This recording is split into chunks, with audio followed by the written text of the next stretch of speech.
It's showtime. What's up, good people, and welcome to the Frank Harris Show, the biggest, the best, and the baddest show in the world. We continue our coverage on the NBA Finals. We talked about Kyrie. We talked about Luka. You know what? I was going to talk about Brown and Tatum separately, but I felt like those two guys are so indelibly linked that I'm going to talk about those two guys together. Okay? Let's talk about Brown and Tatum. Tatum, he's the guy that everybody's pushing, first team All NBA guy. He's on the Olympic team. I don't know if it's a light skin, dark skin thing. Maybe I shouldn't say that. But the NBA is clearly pushing Jayson Tatum over Brown. He's the face of the Celtics. And by the way, Brown was drafted first. Tatum the next year. Two great picks. I believe Danny Ainge made those picks. That being the case, okay? Tatum is the guy, okay? He's been much maligned with his performances. He's choked, frankly speaking, no pun intended, with how he's performed in a lot of playoff series, okay? And, this is the proverbial, you got to get your heart broken, you got to get the experience, you got to play bad, you got to experience the hurt to finally get over the hump and win a championship. I thought he played pretty good in the finals this year, had a really good closeout game, played well, kudos to him.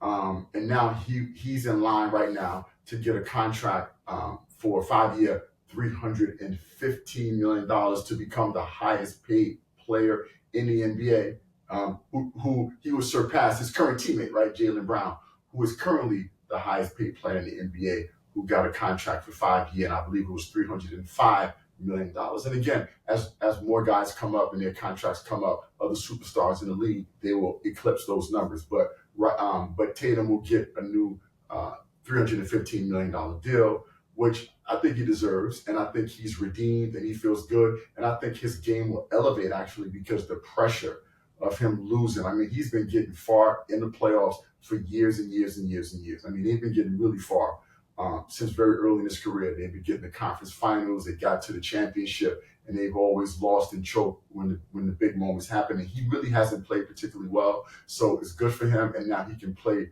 relaxed, and I think he'll take his game to another level because he has that championship now, and that's settled. And then you have his brother, his teammate, who Jason Kidd tried to divide the two guys, right? When he made his comment during the finals when he said, Jaylen Brown's the best player on the team. And of course, it was a firestorm. Everybody spoke about it. And everybody thought it would potentially separate these two guys, which it may have backfired Jason Kidd. I thought it was a good try, tactic-wise, right? Because your team wasn't better than their team, so you try to create some division. But I don't know if it worked.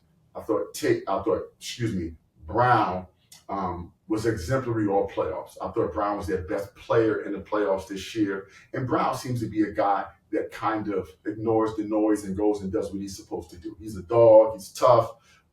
He's a bright guy. The NBA may be afraid of him, right?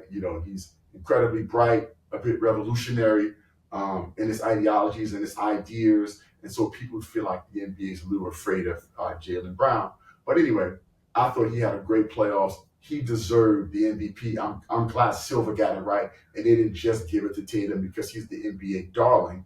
Brown should have won the MVP. Brown, and by the way, Brown is the highest paid player in the NBA. So let's not act like, right, this is not the way he should be performing. He should be performing the way he performed. He is the highest paid player in the NBA with a $305 million contract, and he played like it this year. So again, him and Tatum linked together, okay? They've been there together for years, 7 years as teammates, 7 years of sometimes I think even competing with each other. If you watch some Celtics games, it's almost like Tatum gets the ball and goes one-on-one, then Brown gets the ball, goes one-on-one, and then they're like, well, you took your last shot, it's my shot, right? And it was like excruciating watching those guys play together for years. It looked like it wouldn't fit. It looked like, they were incongruent. They didn't look like they were a good fit together. But this is about evolution and growth and sacrifices and doing what's for the team. And that's what happened, okay? So though they struggled again and they competed with each other too much on the court, and it was so obvious if you know basketball, these guys finally came to a realization and understood they needed each other. And I think Brown is the guy that probably had the bigger chip on his shoulder because Tatum was getting all the love. But I wonder if Brown getting that big contract, okay, and for this 1 year being paid more than Tatum and being the highest paid player in the league, okay, and being paid more than Tatum, because Tatum's about to get his contract now, right, this coming season. And it's one more, and he has one more year on the deal that he currently has, but he'll get his new contract now. And you wonder, that Brown got the contract first. Was that some level of like redemption, and he was the highest paid guy, and he felt better because he feels like he keeps getting the short end of the stick?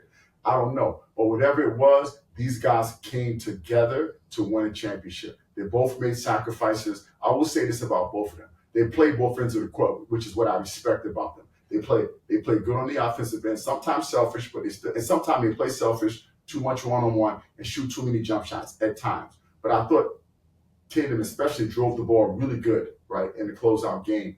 But anyway, I thought they played great together. They sacrificed. I also thought having some of the veteran players helped as well. Winners like Drew Holiday, who's a winning player, winning type of player. Guys like Derek White, Al Horford. I think, okay, my phone line is always hot. Is that Tatum? Oh, no, that's Jaylen Brown? No, I'll talk to you later. But anyway, but seriously, I think bringing in Drew Holiday was a very important pivotal piece to help bring these guys together. I feel bad for Marcus Smart. Let me tell you why, because I think Marcus Smart was one of the first leaders and guys who was trying to bring these guys together, teaching these guys that they needed each other to win. They needed to pass to each other and to their teammates for success. And so it's a shame that Marcus Smart, who was the heart and soul of that organization, okay, doesn't get to share in this championship. But Brad Stevens, who I think is the MVP, right, because of the acquisitions and the trades and the things that he did, he had to do what he had to do. Got rid of Smart, brought in the right players to complement these two stars, okay, Tatum and Brown, and they won a championship. Kudos to those guys figuring it out. I think the sky's the limit. I'm not sure I think that they're going to win again next year, but the whole team should be intact, and there's an opportunity. Now, the challenge here is with the new hard tax, where they're taxing teams 4-1 in terms of dollars over that cap, the top cap now, the second apron, I believe, the second apron. Can you keep both of these guys and then be able to put a good team around them moving forward without having to pay too heavy into the tax, which that's something that the Celtics owners are going to have to take a look at, because they'll paying two guys $60+ million each, right? That's over $120+ million in salary cap hit, and then you have to pay guys like Drew Holiday continually. You got to pay Derek White. You got to pay all these guys. So that's going to be the big question. Can you keep both of these guys at the super max? And again, you have one more year before the Tatum big salary kicks in. So you have one more year where they can be great. But after this 1 year, can you keep all of these guys together to keep winning championships? I don't think so. I don't think the Celtics are going to have a dynasty. But kudos to Tatum and Brown. They did a fantastic job in leading their team with the great complementary pieces to a championship after years and years of heartbreak and trying to figure it out. They figured it out. And Jayson, kid, you just might have been a pivotal piece of them figuring it out when you tried to create dissension during the finals this year. Kid, good play, but the play may have backfired, bro. Tatum and Brown, congrats. Kudos to you guys for coming together and making it happen.